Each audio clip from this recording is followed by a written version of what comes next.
Representative Wilson. Now recognize Representative Keating.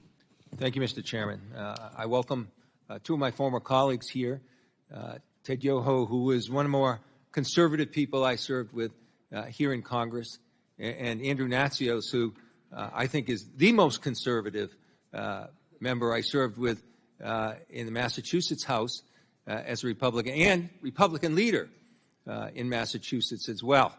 You know, I think that what we're seeing with our witnesses like this, is the fact that up until 3 weeks ago, this issue, USAID, used to be the most bipartisan issue. And I've been on this committee now for 14 years plus.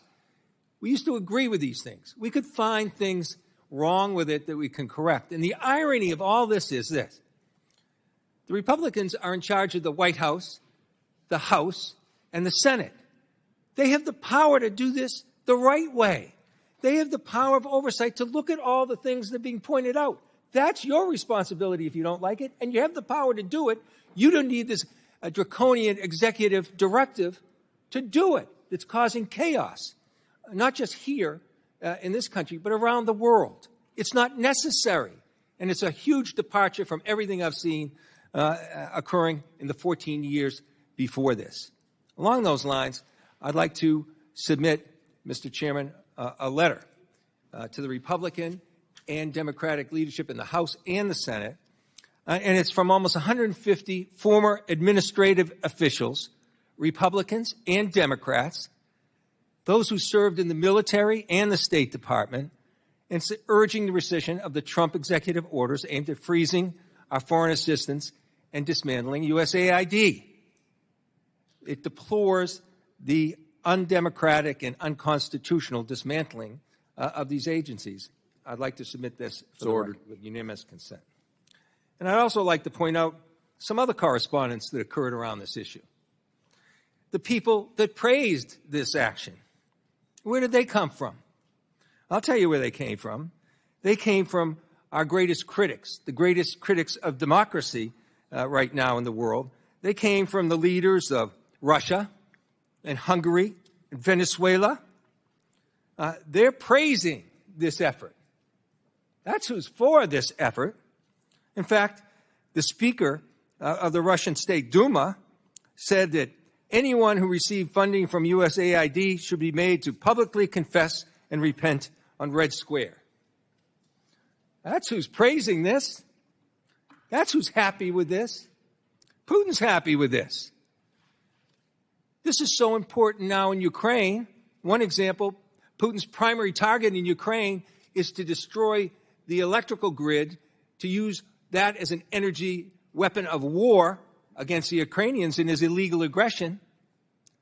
And what does USAID do? They're helping to train and give the resources so that the Ukrainians can repair these damaged electrical grids so they can keep the power on and fight Putin. Putin's happy with this. I mentioned the military leaders. General Mattis, who is also Secretary of Defense under Donald Trump, he used to come to this committee time and time again and say, don't fully fund these programs like USAID, and you know what? If you don't fund it, just buy me some more ammunition. The military in our country understand the importance of this program.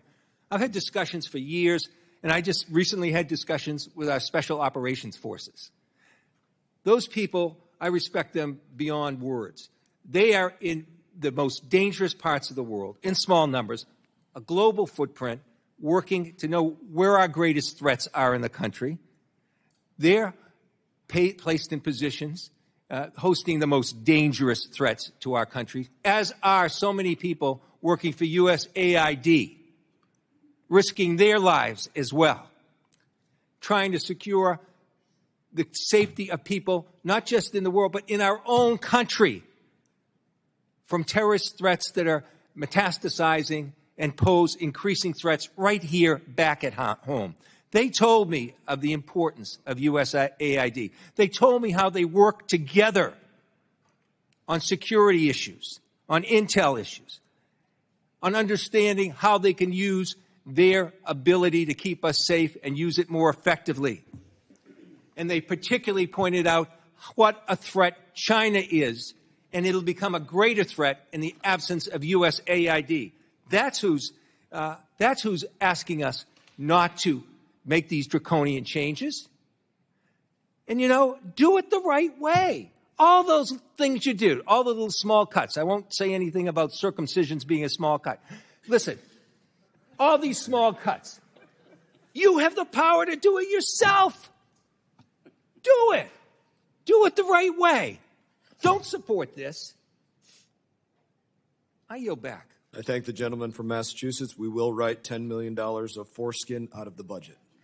I now recognize Representative